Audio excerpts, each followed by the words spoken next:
Do you hate sales? Do you hate sales? Do you hate selling? I put up a poll on LinkedIn not too long ago, and it seems like people hate to sell. It's actually something that I've heard from my clients. Selling sucks. I hate selling. I wanna. I love what I do. I started doing. I became an entrepreneur because I love something because I want to grow that business. I'm passionate about. That means you have to sell. That's what that means. That means that you have to sell. And here's what you could do instead. Oh, well, just a minute. Just a minute. Okay, so first of all, if I haven't met you already, my name is Rebecca Cramer. I am a social selling growth coach. I teach my clients how to use social selling to grow their business. I also teach my clients how to actually scale and structure their business so that they can reach the levels of growth that they're looking to reach. And today I wanted to go over, why is it that we hate sales, that we hate selling so much? It's like a four-letter word. Anyways, I'm going to go over this. Go ahead, and if you're watching this live, hashtag live. If you're watching this on replay, hashtag replay. And of course, as always, if you have any questions, throw it in the chat. All right. So what can you do if you hate to sell? If you hate selling? Well, you don't have to be successful. You don't have to grow your business. You could be just average. You could even be okay with failure. That's honestly, that's the extent of not selling. Sales is everything.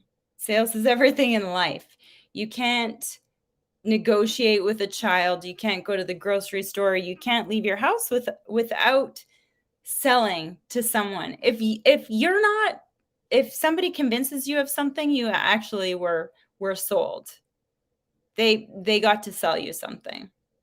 So if you hate sales and you hate selling, well, what I can suggest, because as a business owner, as an entrepreneur, as an intrapreneur, as someone who was so passionate about something that they cared about, that they loved, that they wanted to grow that as a business, you have to learn to sell.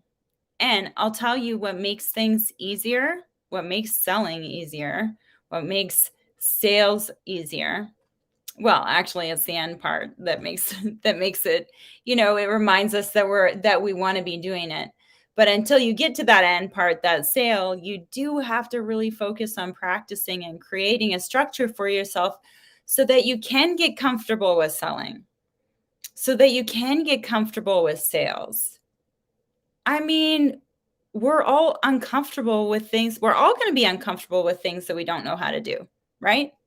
Or that we don't practice on a regular basis, or that we don't know what to say when something comes at us.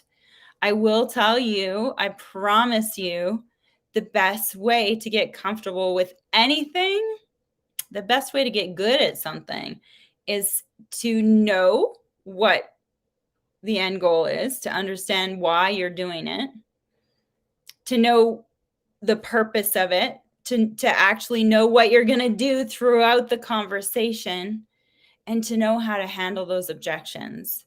So what does that mean that you need to do? You need to write out scripts that you don't necessarily need to follow word for word, but you need to understand the process in which you sell. There's specific different segments of selling that you need to make sure that you understand how to do.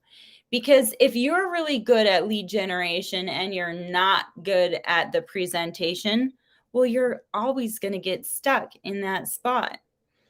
And when it comes to actually wanting to sell and wanting to be that person who talks to a potential client, customer, the more you do it, the easier it will become. And the more confident you are, I promise, the more confident you are, the more confident the person that might be purchasing from you, that lead, that audience, that person, the more confident that person will be with making a purchase, with signing up, with giving you their credit card. The more confident you are, the easier the sale will be. So, okay, you can be passionate about anything that you want to be passionate about and have turned that into a business and not be good at selling. Can you imagine if you're already as successful as you are, but you haven't really even focused on improving your sales skills? Can you imagine if you actually practiced? What would I say in this specific situation? What would I say if this was the objection? What are the components that need to be included in my presentation, in my demo? Even when it comes to talking on the phone or having a landing page, like what do I need to communicate? How do I need to communicate that so that people want to buy, that they want to sign up? So I actually am going to go into all of this in detail next week at my Unstuck and Unstoppable Business Bootcamp starting Monday, February 14th. I will be going over all of the information, sales, structuring your sales process, actually getting comfortable knowing what to say. I'm going to go over all of that next week during the boot camp. So I hope you'll join me. I do have a link below here or in my bio if you're on Instagram. And I will see you next week. Make sure that you sign up for the boot camp.